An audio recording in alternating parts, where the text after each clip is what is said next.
No war but class war. Class reductionism. There's been a lot of talk in recent years about something called class reductionism. Here are my 2 cents on the subject. You can find this in podcast form if you look for This Week with David Rovics wherever you get your podcasts, or in blog form if you go to davidrovics.com. Someone mentioned in a comment about an article I shared recently, Exiting the Vampire Castle by Mark Fisher, that it struck them as, quote, class reductionist. I only put the term in quotes because it clearly seems to have a lot of different definitions, and it has inspired a fairly complex debate in a variety of publications. Without necessarily wanting to start any new controversies or respond to all the various points made on the subject in the past year or so, I thought I'd take a stab at addressing this concept. Most people reading this live in a capitalist society. We live in countries where corporations dominate the economy. What drives the overwhelming majority of corporations is the profit motive. There are many different factors that can mitigate a corporation's basic tendency to maximize profits. Principally, government regulation of the sort that is frequently enforced, that comes with serious economic and legal consequences, if flouted.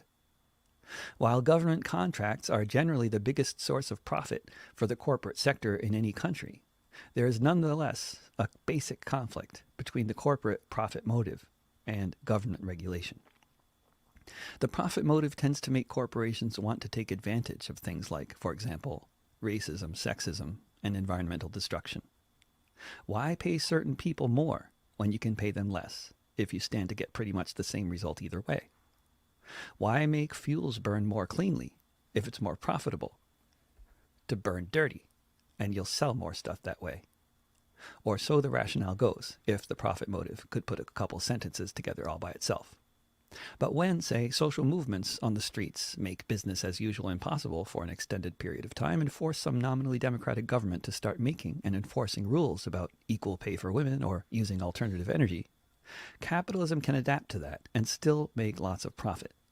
This isn't at all theoretical. It's demonstrable fact. For example, while it is clearly true here in the U.S. that racism and exploitation of undocumented immigrant labor is structurally baked into American capitalism, there are both enormous sources of corporate profit. That's here. There's a world out there. In other countries, like, say, Denmark, 80% of the workforce is unionized, including all the people working in the slaughterhouses. In the U.S., the rate of unionization of the workforce is in the single digits, last I checked. Denmark is one of the world's biggest producers of windmills, beets, bacon, and a lot of other things, and Danish industries have been turning a good profit for at least several centuries. But for a long time now, in Denmark, all those workers basically make a living wage without the need for a significant undocumented immigrant workforce or any kind of super exploited underclass. One of the biggest factors that make problems like racism, sexism, and pollution in the U.S. so tenacious is that all of these things are enormously profitable to the corporations. They will never start doing things like paying everyone equitably or revamping their infrastructure to run on alternative energy unless they're forced to by government regulation. Government will never pass such regulation unless it's controlled by the people rather than bought and sold by corporations like the U.S. government mostly is.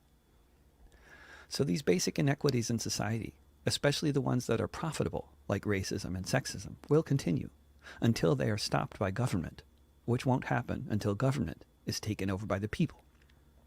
One way to make the case that the corporations will never reform themselves en masse without being forced to do so by governments acting under popular pressure is that it's never happened before. Corporations reforming themselves because government passed laws forcing them to conduct their operations safely, cleanly, equitably, etc. That happens all the time, especially in other countries. Because racism, sexism, and environmental devastation can be so profitable, and they are all so fundamental to U.S. capitalism, it's easy to look at capitalism from a U.S. perspective and think that these things are fundamental to capitalism. But if you look to other advanced economies in the world, even with cradle-to-grave government-provided care, with daycares, schools, drug rehabs, retirement homes, hospitals, and so much more baked into the system, without an exploited underclass, without women forced to stay home to care for the family, the corporations still make loads of profit. In these same countries, the average household uses less than half as much energy as the average household in the US. Nevertheless, these countries are home to some of the biggest and most profitable corporations in the world. Capitalism tends to keep marginalized people marginalized because the profit motive says it's always a better bet to hire more normative types.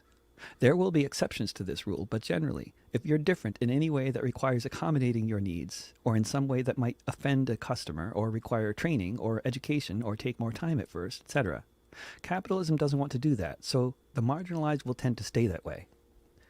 Of course, there are myriad other factors that will tend to keep the marginalized once a class of people are in that position in any society. But the biggest one is the profit motive.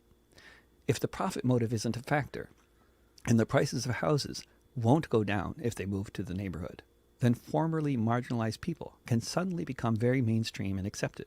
For example, Jews, Catholics, and gay couples are generally all welcome to move to the suburbs these days, as long as they're white, without raising an eyebrow or negatively affecting property values. If you're not impressed with this progress, I'm not either. But it is nonetheless demonstrably true, while demonstrably not true of other marginalized groups today, such as people of African descent. When capitalism is tightly controlled by effective government regulation enforced by well-funded and highly competent government agencies, society can look entirely different than it does in the US. This is not theoretical, it's demonstrable fact for anyone who can afford to travel. This has also been true of some societies that went further than just tightly regulating capitalism, but kicked out the capitalists and socialized their property, like Cuba. Countries that do that tend to bring on the wrath of U.S. imperialism like Cuba has done. It was impossible to avoid at the time if the Cubans wanted to remove the boot from their country's neck. So it's hard to use them as good examples for how things can be done differently because they're under siege and thus not always a great example of the kind of prosperity that different economic systems can bring. However, Cuba is far ahead of the vast majority of the world in terms of its majority black population also being the majority of doctors, around half of them women, among many other similar accomplishments, such as doctors per capita, universal health care, and much more. But whether the capitalist order is completely overthrown and replaced with something very different, or if capitalism is just heavily regulated by a government that is responsive to the popular will, that is, a government that's not corrupt and isn't run by corporations, where there's multi-party democracy set up in such a way that it can't easily be bought and it's able to be responsive to the popular will, where the corporations can be controlled and prevented from doing everything according to their default, the profit motive. To say that we live in a capitalist society where the primary driver of the dominant economic force in society, the corporation, is the profit motive is just to describe our basic circumstances. The specific methods for maintaining the inequities in this particular capitalist society have everything to do with divide and rule, and a form of divide and rule that is very focused on race, with a settler colonial history centered around racially constructed enterprises such as the systemic slaughter and displacement of the indigenous people and the enslavement of Africans. There is no way to overstate how fundamental, how profitable these two evil pillars of U.S. capitalism have been, and in many different new ways continue to be. W.E.B. Du Bois called the U.S. system racial capitalism. Let me just admit here that I haven't read the whole book and I'm not an expert on Du Bois. But I'm not venturing too far out on a limb here, just to note that it's kind of in the term itself. Racial is the descriptor of the type of capitalism it is. Du Bois was not saying that capitalism couldn't exist as a phenomenon anywhere in the world without the use of a racialized group to exploit. Capitalism doesn't require racism any more than it requires sexism in order to function. Although both can be used to divisive advantage to the capitalist class if they're looking for methods to divide and conquer. The populace, to be sure. But the capitalist class can also find other ways of keeping us divided, docile, and good for business. Like atomize society into millions of alienated gig economy workers, triple the cost of housing, and then provoke us all into arguing with each other about who's more privileged or more oppressed than the other, while the social media algorithms make sure nobody has any real idea what's going on, and the country floods and burns. Historically, the most powerful social movements are movements of movements, coalitions of vast swathes of any society who all have something fundamental in common. Movements like the industrial workers of the world in the early decades of the 20th century, which brought together women, men, children, immigrants, native-born, black, brown, white, and others as well, into one big union to fight a class war against the bosses, the great industrialists, the barons of capital. But more recently, movements like the global justice movement of only 2 decades ago, which involved mass gatherings, demonstrations, popular education, and a lot of civil disobedience, arrests, and wanton police brutality in many different countries. This movement, which continues to be the lens through which I see the world, I suppose, brought together interests as disparate as the global labor movement and the global environmental movement around a common cause. It brought together leaders of indigenous nations from across the world, anti-colonial movements around the world, movements in the so-called developing world trying to dig out from the mountains of debt left by dictators the World Bank had been supporting for decades. Movements for local sovereignty, for socialism, for community control, for a living wage, for rent control. It's hard to know where to stop listing the kinds of networks, organizations, and individuals that made up and still make up this movement. A related movement in 2011, Occupy Wall Street, talked about the 99% and the common ground we all have in opposing a global capitalist system controlled by an increasingly concentrated global elite. Although a flash in the pan compared with the global justice movement that it more or less sprang out of, this global movement managed to have a profound impact in once again bringing questions of class inequities into living room conversations everywhere. The derailing of the global justice movement and other movements that have called for systemic reform to the capitalist order within individual countries and globally has been a very intentional process, whether that's evident to the casual observer or not. Any social movement that isn't directly challenging economic relations stands to just be another finger-wagging exercise that's likely to accomplish little beyond making people feel shittier about the whole mess than they already do. We don't need to attend workshops on how to overcome our internal biases. We need to stab a corkscrew into the heart of capitalism and make some wine out of that blood. Once we have a society where every single person in this country has a nice place to live, universal health care, universal education, and universal basic income, we can all just watch those biases fade away, along with most forms of crime, which are crimes of poverty. What I'm saying here is not theoretical either. I'm describing what has happened in the real world already, in certain places where everyone has had access to a living wage and good schools and such. This is what generally actually happens, without any anti-bias workshops.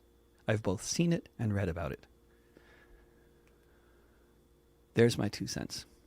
Or to sum it up in a few words, let's not reduce everything to class, just most of it. Note: since I posted this essay in written form, it has been removed from the socialism subreddit for displaying liberal tendencies. Most of my essays get removed from that subreddit. And it got me permanently banned from the anarchism subreddit for being a class reductionist. I'm not kidding.